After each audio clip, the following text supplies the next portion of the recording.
आप दीपोभव में आप सबका हृदय से स्वागत है। नमो बुद्धाय। तो अपनी ज्ञान मार्ग की साधना को आगे बढ़ाएंगे। और जैसे कि कल हमने अपना अनुभव साझा किया था कि अगर आपके साधना में थोड़ा सा भी अंतराल आ जाता है या फिर आप थोड़ा सा भी सामाजिक के साथ समाज के साथ ज़्यादा घुलने मिलने लगते हैं तो आपकी समता में बहुत ही अंतर आ जाता है। आपकी समता जो है थोड़ी अस्थिर हो जाती है, थोड़ी डिस्टर्ब हो जाती है, क्योंकि ये मेरा अपना अनुभव है।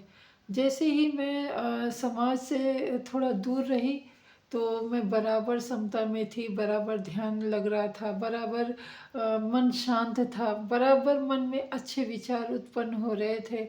और हमेशा मन एक उत्तेजना से, एक आशा से, एक उत्साह से हमेशा परिपूर्ण मेरा हृदय रहता था।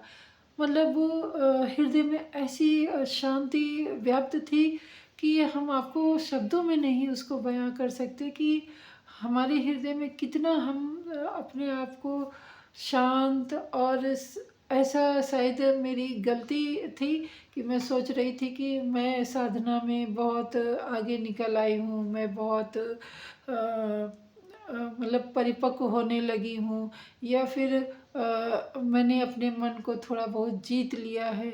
परंतु ये मेरी धारणा थी। ये धारणा तब टूटी जब मैं फिर से समाज में जुड़ने लगी, लोगों के साथ थोड़ा समय ज़्यादा बिताने लगी, उनकी भी बातों को मैं थोड़ा ज़्यादा देखने लगी। तो मुझे मतलब अपना ये जो भ्रम मेरे अंदर पैदा था कि मैं बहुत ही थोड़ा अच्छे मार्ग पे चल रही हूँ, थोड़ा आगे निकल आई हूँ, तो ये मेरी भ्रांति थी और वो टूट गई। और ये टूटना एक बहुत ही अच्छा संकेत मैं समझती हूँ, क्योंकि ना जाने इस धरा पे ऐसे कितने लोग होंगे कि इसी भ्रांति में अपना जीवन यापन कर देते हैं कि उनको बहुत कुछ आता है, वो बहुत समझदार हैं, उन्होंने अपने ज्ञान का जो मार्ग है वो तय कर लिया है, या मन में शांति है, या मन में बहुत समता है। तो कम से कम मुझे मेरे बौद्धित्व ने मुझे सचेत किया कि नहीं, तुम अभी वहीं खड़ी हो जहाँ पे से चलना शुरू किया था। क्योंकि मैंने चलना तो शुरू किया, थोड़ी दूर आगे भी निकली, परंतु मेरे अंदर ये भ्रम आ गया कि मैं थोड़ी अच्छी होने लगी हूँ, ध्यान सधने लगा है, मन सधने लगा है, मन शांत होने लगा है। तो ये भ्रम हर एक किसी के भी हो सकता है। और हर किसी को ये उसका जो साधना अगर परिपक्व नहीं है, या फिर उसका मन थोड़ा सा भी उसके कंट्रोल में नहीं है, तो उसका मन ऐसे भ्रम में डूब जाएगा कि शायद उबरना मुश्किल ही हो। इसीलिए मैं ये वीडियो के माध्यम से आप लोगों को बता रही हूँ कि अगर कहीं भी आपको ऐसा भ्रम पैदा हो कि आप बहुत अच्छे हो गए हो, आपका मन सधने लगा है, आप बहुत संवेदनाओं को महसूस करने लगे हो, सूक्ष्म से सूक्ष्म संवेदनाएं आप के अनुभूत आप हो रहे हो, तो उस जगह आप सचेत हो जाइएगा। और अपने जो गुरु हों या आपसे थोड़ा सा भी ज़्यादा जानकार लोग हों, उनके संपर्क में ज़रूर जाइए और पूछिए क्या ये जो मेरे मन में विचार उठ रहे हैं, या मेरे मन में जो भाव हो रहा है, या फिर जैसा मैं अनुभूत कर रहा हूँ, तो वो क्या उचित है। अगर उचित है तो ठीक है, जैसा भी वो निर्देश दे वैसा ही आप कार्य करिए, क्योंकि बहुत ही सूक्ष्म रेखा रहती है अपने आप को संभालने में और अपने आप को बिगाड़ने में। जैसे कि अभी मैंने पहले भी बताया कि मेरे अंदर भ्रम हो था, और ये भ्रम टूटा तभी तो मुझे ज्ञात हुआ कि वो भ्रम था।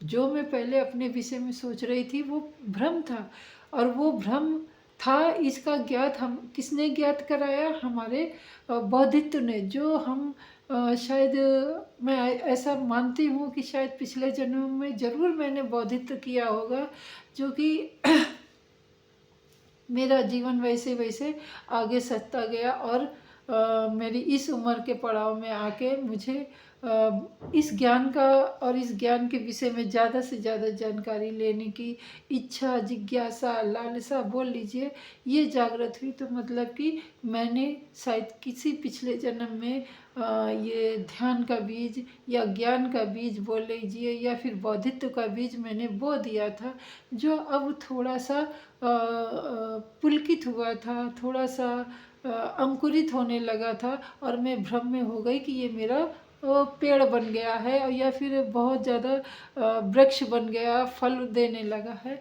तो ये मेरा भ्रम था। तो ऐसा भ्रम बहुत से लोगों को होगा, ऐसे भ्रम में आप ना फंसे, इसके लिए मैं अपना अनुभव ये साझा कर रही हूँ।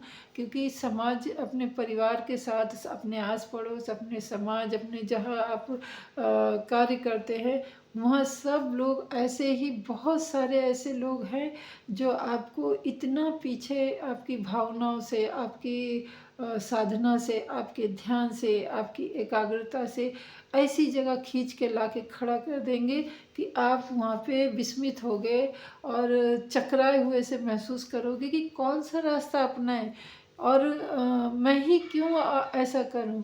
तो यहाँ पे मैं आपको सचेत कर दूं कि आपने अगर ज्ञान का मार्ग चुना है तो आप निडर होके इस मार्ग पे चलते जाइए। मुश्किलें आती रहेंगी, जैसे मेरे पास भी अभी मुश्किल आई है, क्योंकि जैसे ही मैं समाज से बहुत ही जुड़ गई तो मेरा तो कहते हैं ना कि बंटाधार हो गया। पर समय रहते मेरे बौद्धित्व ने सचेत कर दिया कि आप थोड़ा सा सजग हो जाइए, समता में आइए। अगर समता में रहते हैं तो आप जान लीजिए कि आपसे भूल के भी गलती नहीं होगी। और मेरी गलती क्या थी? गलती मेरी ये थी कि मैं किसी के व्यवहार से बहुत ही ज़्यादा विचलित हो गई, जबकि अगर मैं ध्यान साधना कर रही हूँ तो मुझे विचलित नहीं होना चाहिए था। अगर मैं बुद्ध के मार्ग पे, बुद्ध के ज्ञान से सराबोर हूँ और बुद्ध के ही आचरण का फॉलो करूँ, तो मुझे उनके उस आचरण पे ऐसा क्रोधित नहीं होना चाहिए था। ऐसा मन में कटुता की भावना, या फिर बोलिए तो ऐसा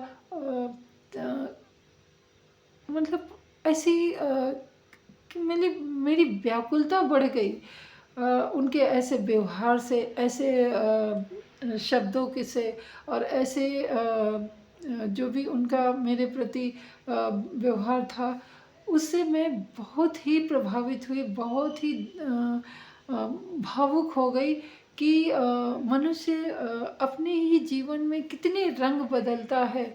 मतलब आज ये जो किताबों में हम लोग पढ़ते हैं कि एहसान फरामोश होते हैं लोग, और किसी के साथ अच्छाई करो तो वो भूल जाता है, और जब उसका समय आता है तब वो उन्हीं लोगों को पकड़ता है जो पैसे वाले होते हैं, या फिर उन्हीं लोगों को पकड़ता है जिससे उनका फ़ायदा होता है। परंतु जब किसी के ऊपर ऐसा समय रहता है, हर एक के जीवन में उतार चढ़ाव रहते हैं। किसी के जीवन में अगर कठिन समय है, अगर उस कठिन समय में आपने उसका साथ दिया है, और उस कठिन समय को से जब वो उबर के आया, उसका अच्छा दिन होने लगा, तो वो आपको भूल गया, तो ऐसी दशा में आपके मन में कितनी व्याकुलता होगी, कितनी कटुता आएगी, कितना समाज के प्रति उदासीनता आ जाएगी।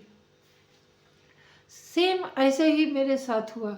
तो अगर मैं बुद्ध के ध्यान में थी तो मुझे ऐसा नहीं करना चाहिए था, परंतु मैं भी मानव हूँ, मैं भी ग्रस्त जीवन में रह रही हूँ, मैं भी इसी समाज में रह रही हूँ। तो थोड़ी देर के लिए तो मुझे बहुत ही क्रोध, मुझे बहुत ही अपमान सा महसूस हुआ, और मैंने अपनी भावनाएं उड़ेल भी दी। परंतु थोड़ी देर के बाद ही मुझे एहसास हुआ कि मुझे ऐसा नहीं करना चाहिए था। क्यों? क्योंकि वो उसका स्वभाव था, उसने अपने वृत्तियों के अनुसार उसने वैसा स्वभाव किया, परंतु मुझे अपनी वृत्तियों के अनुसार ऐसा स्वभाव नहीं दर्शाना चाहिए था। तो मैं अपने उस बौद्धित्व को बहुत बहुत धन्यवाद दे रही हूँ, जो समय रहते मुझे उस दलदल में गिरने से बचा लिया। तो आशा है आप लोग भी किसी अज्ञान और अनजान दलदल में फंसने से पहले आपको बौद्धित्व संभाल ले, आपका बौद्धित्व उबार ले और सही मार्ग पे लाके खड़ा कर दे। इसी आशा के साथ मैं अपने इन शब्दों को विराम देती हूँ और मिलती हूँ अगली वीडियो में। तब तक के लिए नमो बुद्धाय। मंगल हो आपका भी, हमारा भी और सृष्टि के समस्त प्राणी जनों का। ऐसे भाव रखिए, मंगल ही मंगल होगा।